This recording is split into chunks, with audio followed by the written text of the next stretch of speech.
بالله من الشيطان الرجيم بسم الله الرحمن الرحيم الفاتحة إلى حضرة سيدنا وحبيبنا وشفيعنا رسول محمد بن عبد الله صلى الله عليه وعلى آله وأزواجه وذريته بأن الله يكرم الجنة وينفعنا بأسرارهم وأنوارهم وعلومهم ونفحاتهم في الدين والدنيا والآخرة. لهم الفاتحة. أعوذ بالله من الشيطان الرجيم بسم الله الرحمن الرحيم الحمد لله رب العالمين الرحمن الرحيم مالك يوم الدين إياك نعبد وإياك نستعين اهدنا الصراط المستقيم صراط الذين أنعمت عليهم غير المغضوب عليهم ولا الضالين آمين. بسم الله الرحمن الرحيم بسم الله الرحمن الرحيم نويت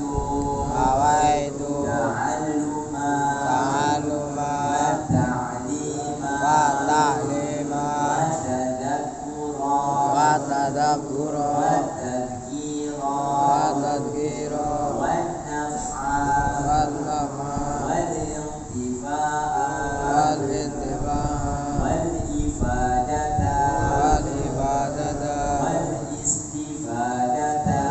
والاستفادة والحرص على التمسك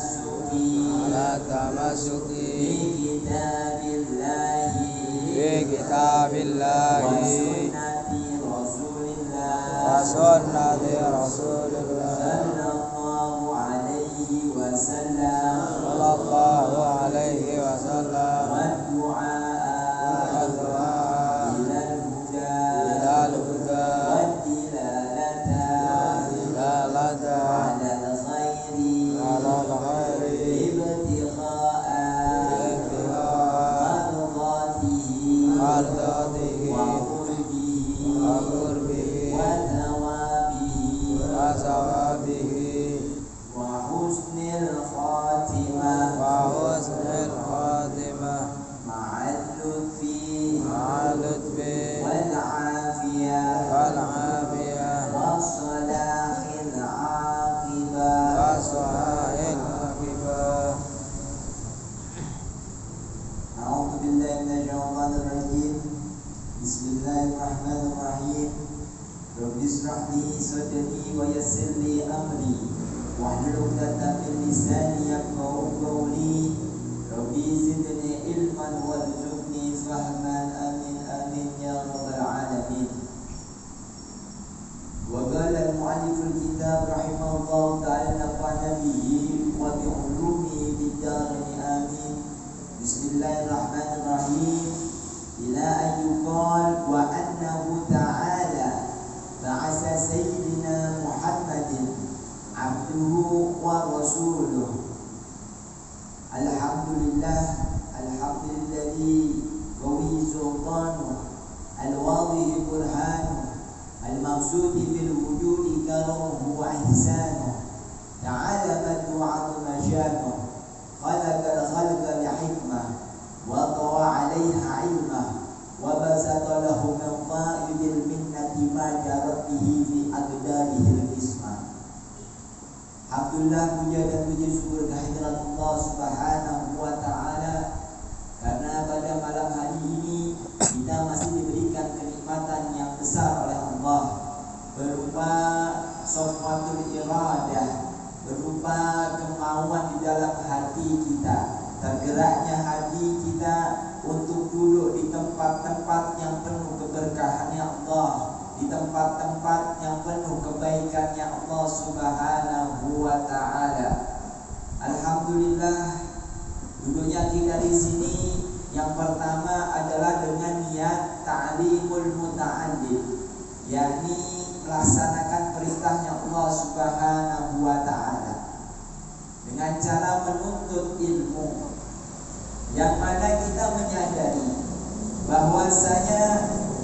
hidup kita banyak dosa-dosa, banyak kesalahan-kesalahan yang kita lakukan.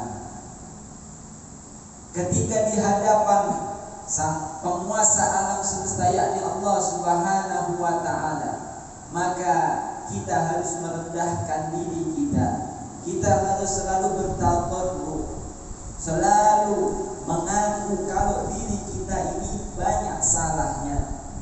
Jangan mengaku jadi orang yang banyak kebaikannya, jangan mengaku jadi orang yang mulia, malah kebalikannya. Na'udzubillah min dzalik. Karena apa?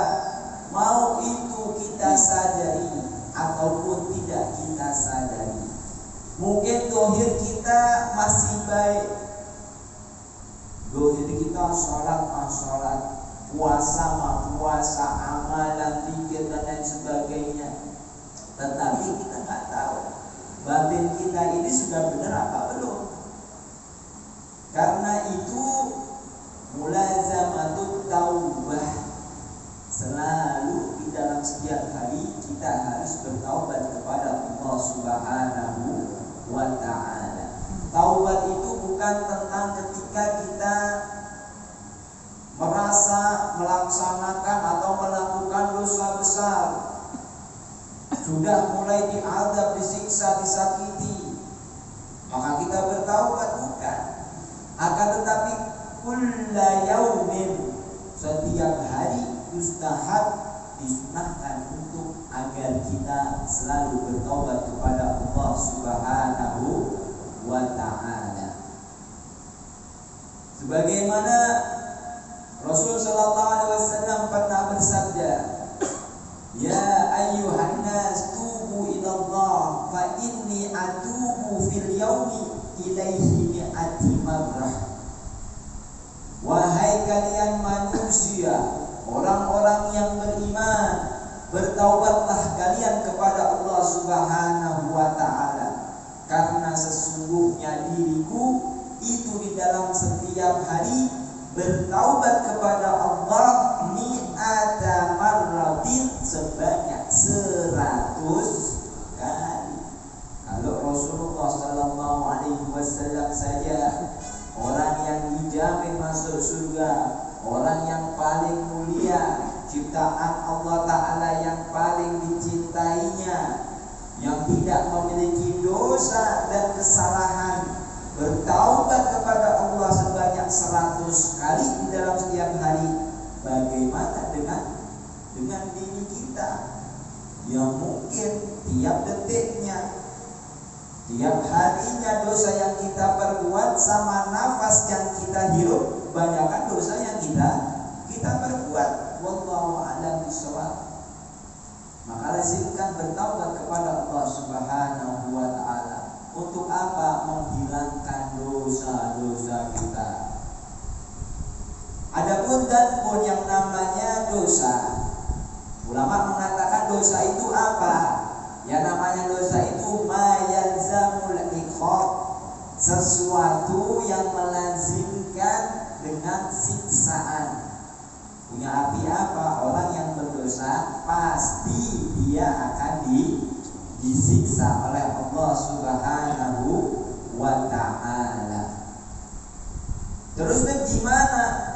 Saya ini banyak dosa, banyak kesalahan.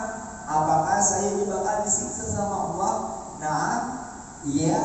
Kalau umpamanya kalian mati, kalian meninggalkan dunia ini tanpa bertaubat kepada Allah Subhanahu wa ta'ala, matinya kita membawa modal dosa, yang mana dosa tersebut akan lazim dengan siksaannya Allah Subhanahu wa ta'ala. Kemudian ada perkataan begini di dalam Al-Quran. Allah Subhanahu wa ta'ala berfirman, "Innallaha la yaghfiru an yushraka bihi wa yaghfiru ma duna dzalik liman yasha'u wa man yusyrik billah faqad iftara itsman 'azima."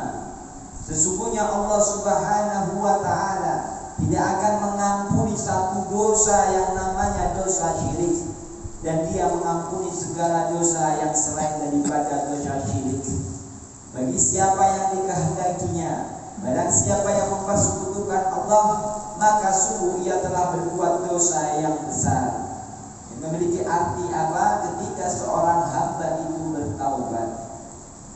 Gampangannya begini, yang namanya dosa ketika kita punya itu bisa hilang dengan 3 cara. Itu bisa hilang dengan 3 cara. Yang pertama, cara ini adalah cara di dunia. Ketika apa? Ketika kita sebelum meninggal dunia kita bertaubat kepada Allah Subhanahu wa ta'ala. Belum meninggal kita bertaubat, ya Allah ampuni dosa hamba-Mu ya Allah. Yang mana tapi tobatnya tersebut sebelum nyawa kita, sebelum ruh kita ini berada pada tenggorokan kita. Karena dalam sebuah hadis dikatakan innallaha azza wa jalla yaqbalu taubatal 'abdi ma lam yugharghir. Bahwasanya Allah Subhanahu wa ta'ala masih menerima taubatnya seorang hamba selagi ruhnya belum sampai tenggorokan. Maka ketika ruh sudah sampai tenggorokan, yakni ketika sakratul maut, maka di situ di mana taubatnya diri kita tidak diterima oleh Allah Subhanahu wa ta'ala. Ataupun selagi matahari belum terbit dan tenggelam dari arah barat, menandakan apa? Yakni tanda awal kiamat. Sebelum itu dosa kita masih bisa diampuni oleh Allah. Kemudian yang kedua, umpamanya ada seorang hamba yang dia ini meninggalkan dunia dengan membawa dosa-dosanya, dengan membawa dosa-dosa dan kesalahan-kesalahan yang besar. Apakah masih bisa diampuni sama Allah Ta'ala? Nah, masih ternyata. Yakni dengan cara yang kedua. Dengan cara apa? Disyafaah. Ketika seseorang mukmin asi, mukmin yang bermaksiat, seorang mukmin yang membawa dosa ketika meninggal dunia, dia mendapatkan syafaatnya Rasulullah Sallallahu Alaihi Wasallam. Lupa di alam kubur dia bawa dosa, tetapi karena mendapatkan syafaatnya Rasulullah Sallallahu Alaihi Wasallam, dimasukkan dia, dileburkan, dihilangkan dosanya. Kemudian Allah Ta'ala masukkan ke dalam surga. Wa tulusun, sebagaimana di dalam hadis, wa tulusun yaqulunal jannata bighairi hisab. Allahumma ja'alna minhum. Sepertiga umatnya Rasul kelak akan masuk ke dalam surganya Allah tanpa melewati alam hisab. Jika di alam mahsyar seluruh manusia dalam keadaan yang sangat kacau, sangat tertekan, sangat tersiksa di alam mahsyar, sampai satu ingin ada yang nolong dia. Bahkan sebagian orang-orang munafik, orang-orang kufar berdoa memohon kepada Allah untuk, ya Allah masukkan saja saya langsung ke neraka. Memilih untuk masuk ke dalam neraka. Kenapa? Karena sudah enggak kuatnya berada di alam mahsyar. Sampai manusia berbondong-bondong yang nyamperin Nabiullah Adam alaihissalam. Ya Abuna, wahai bapak kami, tolonglah kami, mintain nama Allah Ta'ala untuk segera mengangkat kami dari alam mahsyar ini. Itu enggak kuat semuanya, sudah tersiksa luar biasa. Tidak ada. Kata analisa, saya bukan yang berhak. Coba ke Nabiullah Nuh, di Ibrahim, sampai terakhir kepada Nabi Muhammad Sallallahu Alaihi Wasallam.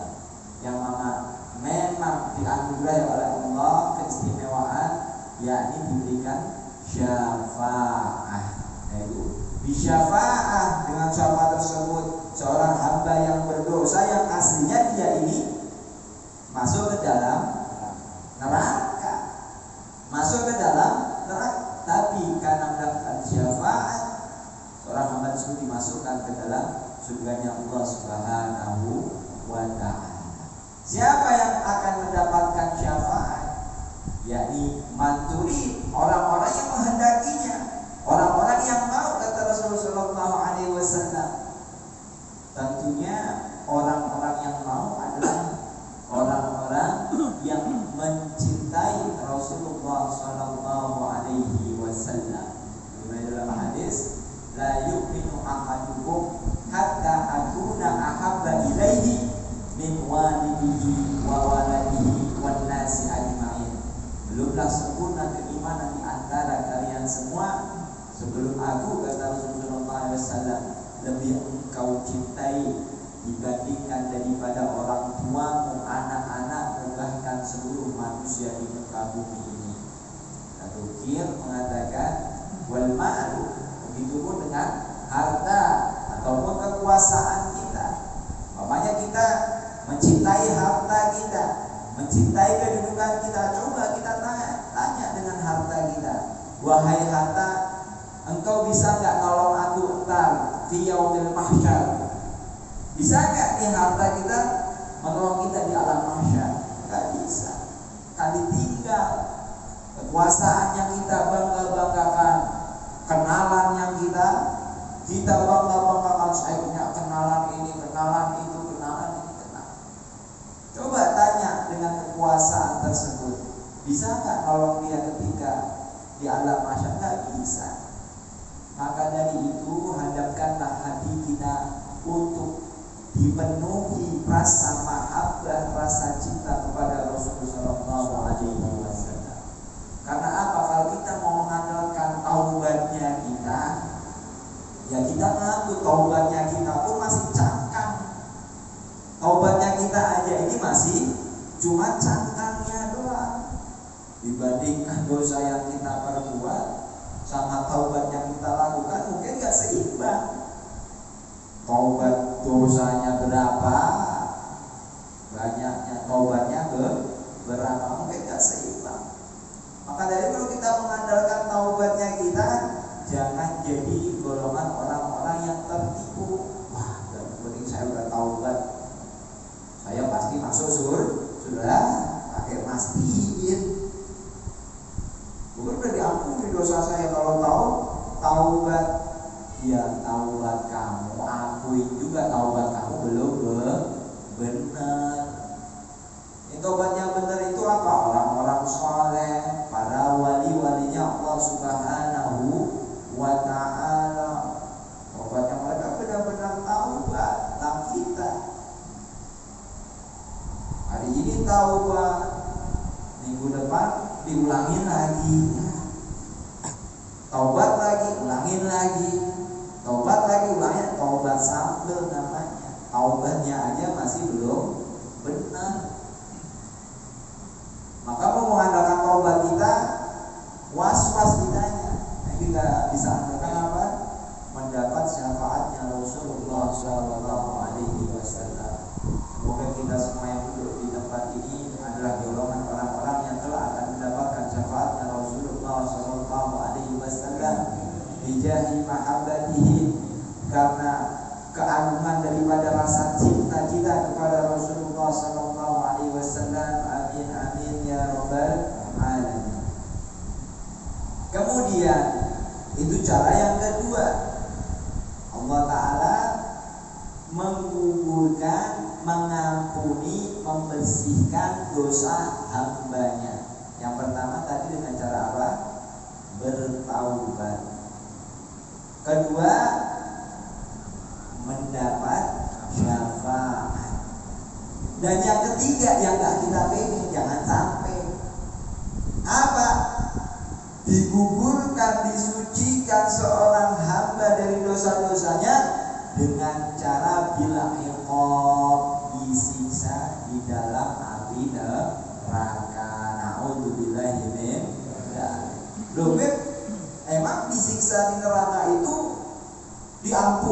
dosanya, disucikan badannya. Nah, iya.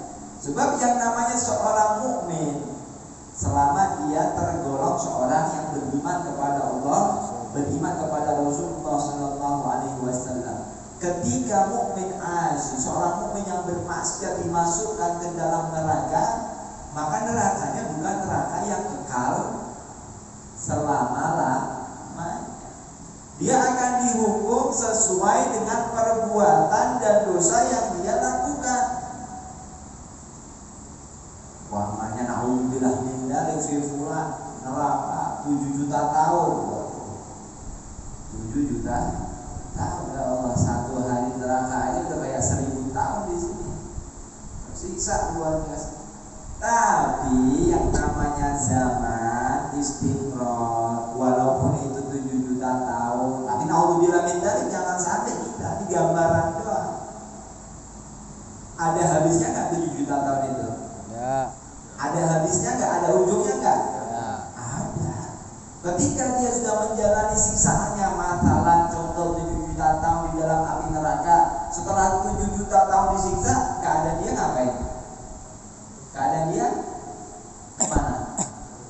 Diangkat sama Allah Subhanahu wa ta'ala dan dimasukkan ke dalam surga. Karena apa? Dosanya sudah dibersihkan. Dengan cara dibersihkannya, disiksa di dalam api neraka. Dan cara yang ketiga ini, naudzubillahi min dzalik, jangan sampai ada pada diri kita. Kita mau yang kalau nggak pertama jangan sampai nunggu yang ketiga, sebab nggak bakal kuat dari siksa di api neraka. Mungkin melihat naudzubillah min dzalik, di jalan ada orang melintas kontainer aja mual-mual, muntah-muntah. Bagi kita yang bakal siksa di api neraka, naudzubillah ini jauh daripada itu semua rasa sakit. Kecuali seorang yang ingkar, seorang munafik, seorang kufar, seorang yang murtad, ini dosanya tidak akan diampuni oleh Allah Subhanahu wa ta'ala. Innallaha la yaghfiru an yushrika bihi wa yaghfiru ma duna dzalika liman yasha.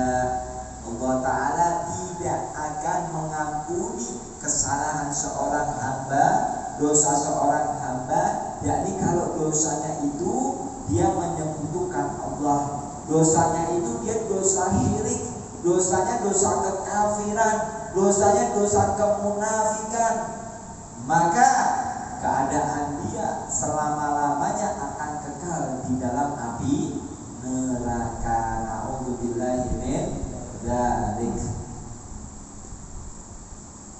Nah, inilah gambaran daripada dosa. Semoga kita semua yang ada di sini berdoa kepada Allah Ta'ala, tergolong golongan orang yang dibersihkan, disucikan dosa kita.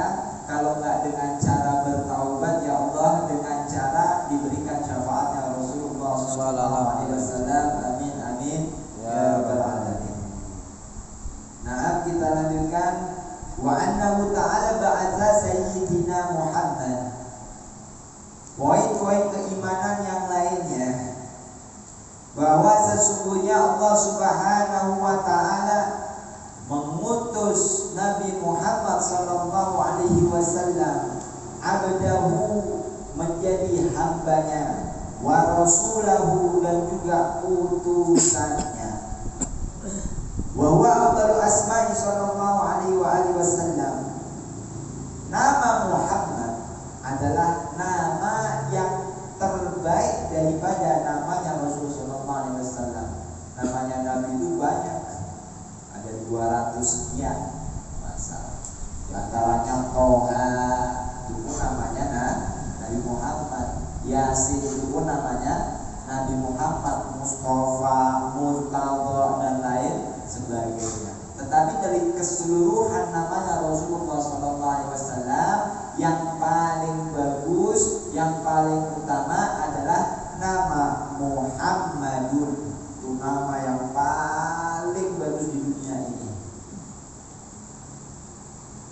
yang mana wal musamma lahu bidzalika jiddu Abdul Muttalib fi sabi'i wiladatihi li mauti abihi, yang menamakan Nabi Muhammad dengan nama Muhammad itu adalah jidnya, itu adalah kakeknya Abdul Muttalib. Faqala pada walaisa min asma'i abaika wala qaum, orang-orang pada bertanya kepada Abdul Muttalib, wahai Abdul Muttalib, kenapa engkau menamakan bayi ini dengan nama Muhammad, sedangkan nama Muhammad itu bukan nama yang lazim ketika itu pada bangsa Arab. Gak ada orang Arab yang menamakan anak-anak mereka dengan nama Muhammad. Kenapa engkau gak namakan bayi ini dengan nama kakekmu, dengan nama njit-njit ataupun bebuyut kamu? Kenapa malah menamakan nama ini, bayi ini dengan nama Muhammad? Kemudian Abdul Muttalib menjawab, rojautu ayah ada fis sama'i wal ard wa qad haqqaqa rojahu. Menjawab Abdul Muttalib, saya berharap bayi ini dinamakan Muhammad karena saya berharap bayi ini akan selalu dipuja oleh penduduk bumi dan penduduk langit ila yaumil qiyamah, sampai hari kiamat. Karena yang namanya Muhammadun itu diambil dari kata hamidayah madu yang memiliki arti terpuji. Jadi Muhammadun orang yang dipuji-puji, orang yang dipuja-puja. Maka harapan dari kakeknya Abdul Muttalib ini tersampaikan sampai sekarang. Nama yang paling sering dipuji, nama yang paling sering disanjung di muka bumi ini adalah nama Muhammad sallallahu alaihi wasallam. Bukan hanya pada penduduk bumi saja, akan tetapi penduduk langit, para malaikat pun memuji namanya Rasulullah sallallahu alaihi wasallam. Wakil al-musamma bidzalik ummuhu ataha malakun faqala laha amilta bi sayyidil bazar fasammihi Muhammadan. Satu riwayat lagi mengatakan kenapa bayi tersebut dinamakan Muhammad, yang menamakan adalah ibundanya Sayyidatuna Aminah radhiyallahu anha.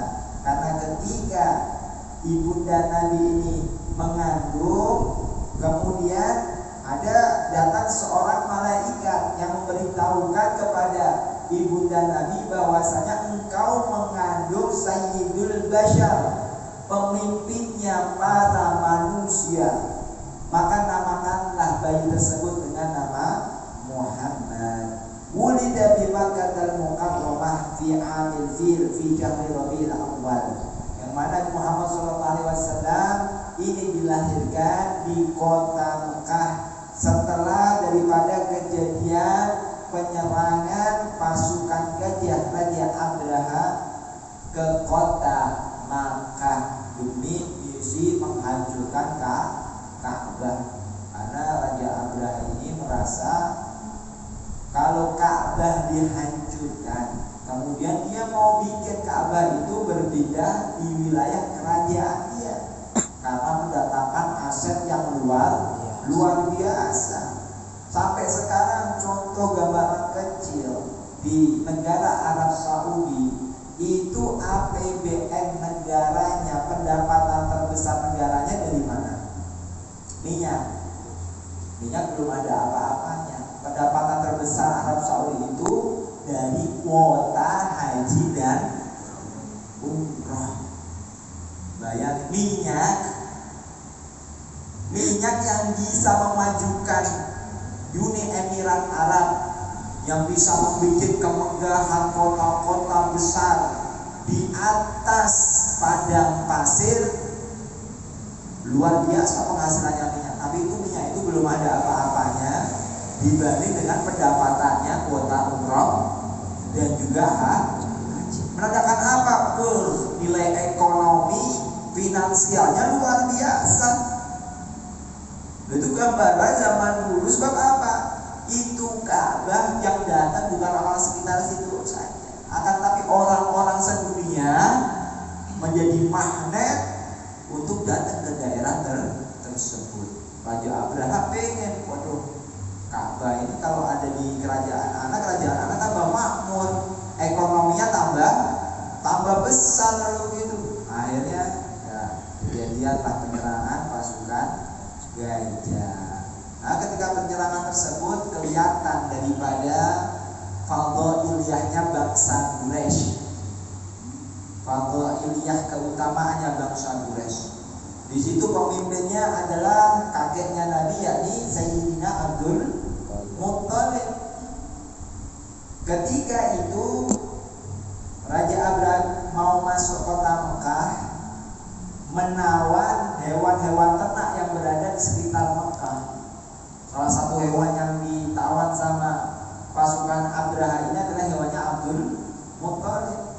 Berupa ada yang mengatakan onta sebanyak 200 ekor. Maka di situ Abdul Muttalib dengan gagah rupawan datang sendirian menemui Raja Abraha. Situ Raja Abraha melihat daripada sosok Abdul Muttalib dengan kehaibahannya seorang raja yang di atas pasukannya, itu hatinya bisa kayak berdebar-debar ketika melihat fisik daripada Abdul Muttalib. Saking haibahnya seorang ketika memiliki haibah, kebijaksanaan yang sangat luar biasa, kita melihat aja itu hati kita akan bergetar. Saking ini haibahnya seorang Abdul Muttalib sampai membuat Raja Abraha ini bergetar hatinya ketika melihat. Dengan melihat aja bergetar.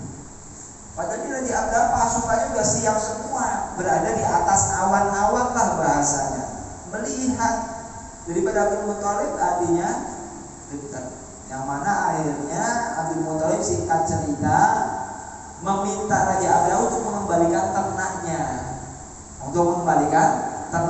Terus Raja Abraha bilang, lah ente gak mau gitu, maksudnya membela, ente punya kota ini, ente punya tempat suci, gak mau ada yang bela, gak mau memerangi saya. Enggak, kata Abdul Muttalib, anak gak mau. Nah, urusan anak sama ternak-ternak anak. Lah ente gak mau bela? Enggak, entar kalau ente nyerang, entar yang bakal ngebela adalah yang punya Ka'bahnya. Itu para penduduk Mekah disuruh sama Abdul Muttalib untuk naik ke bukit-bukit, udah keluar dari kota Mekah, naik udah, biarin daripada jalan biarin. Bayangin tuh bagaimana kasyafnya. Kok bisa tahu tuh Abdul Muttalib kalau pasukan burung ababil ini akan muncul kalau bukan dari ilham, kalau bukan orang khas, kalau bukan orang khusus, orang istimewa gak bakal tahu. Maka Raja Abraha kaget dan mengatakan mungkin ini orang materialistis, bukannya ibarat melaksanakan tanggung jawab dia sebagai pemegang kunci Ka'bah melindungi tempat sucinya, dia malah berpikir tentang duitnya sendiri, hartanya sendiri, ternaknya sendiri. Orang-orang pada macam itu. Terus setelah diberikan ternaknya, kemudian sama Sayyidina Abdul Muttalib semua ternaknya disembelih di depan Ka'bah, dikurbankan di depan Ka'bah, dan semua dagingnya dibagikan seluruh penduduk kota Mekah. Menandakan apa? Menandakan Abdul Muttalib ini bukan orang yang egois, bukan orang yang egois, orang yang luar biasa. Benar, pasukan gajah masuk keluar burung ababil yang meratakan semua daripada pasukan Raja Abraha. Yang mana kejadian tersebut menyebar luas ke seluruh jazirah Arab, wilayah Arab. Di situ terkenal hati-hati. Makanya orang Quraisy, kafilah dagangnya itu kalau mau datang kemana-mana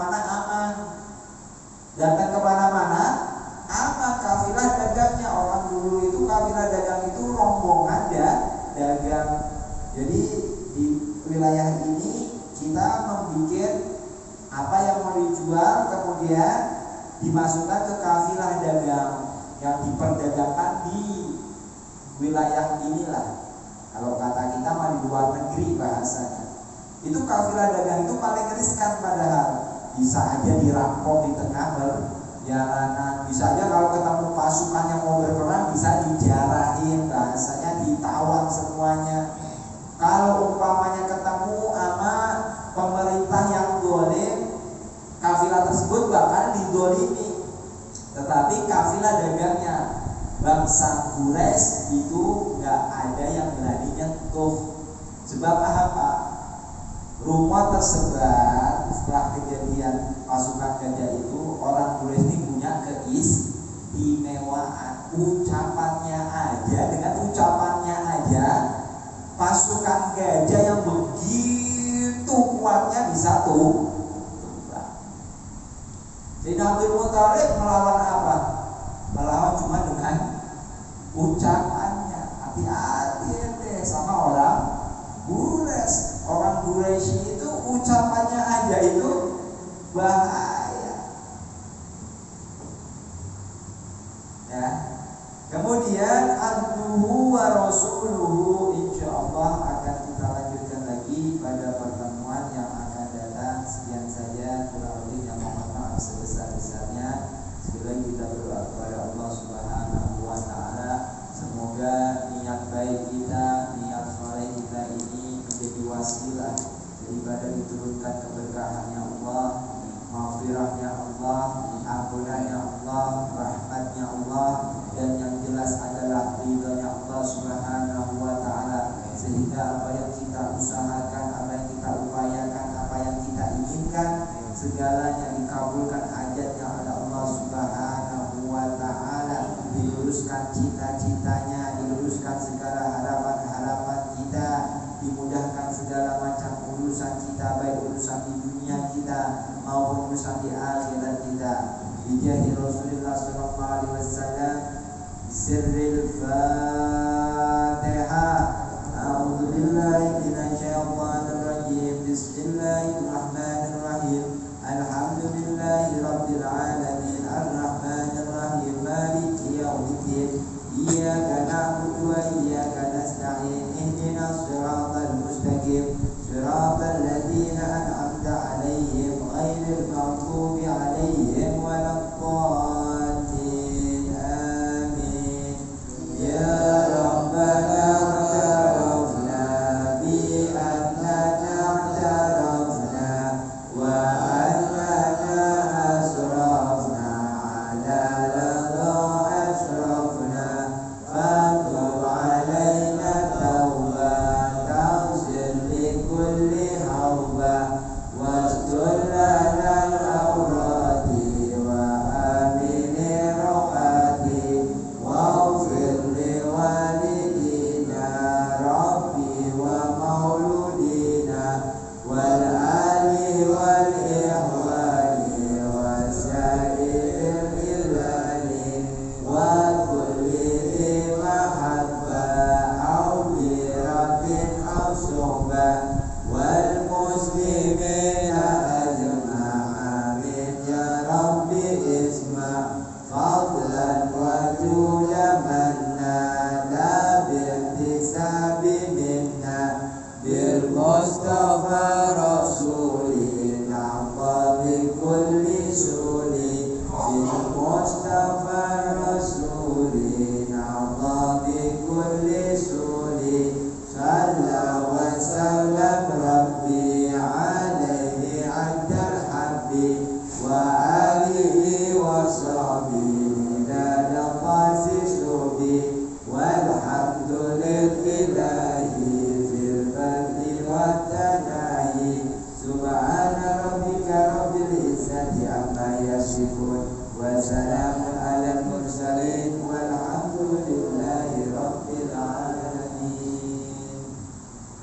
Sebelumnya Habib minta untuk bacaan surat Fatihahnya kepada antum-antum semuanya diniatkan istri Habib insyaallah minggu-minggu ini akan melahirkan, tak baru Fatihah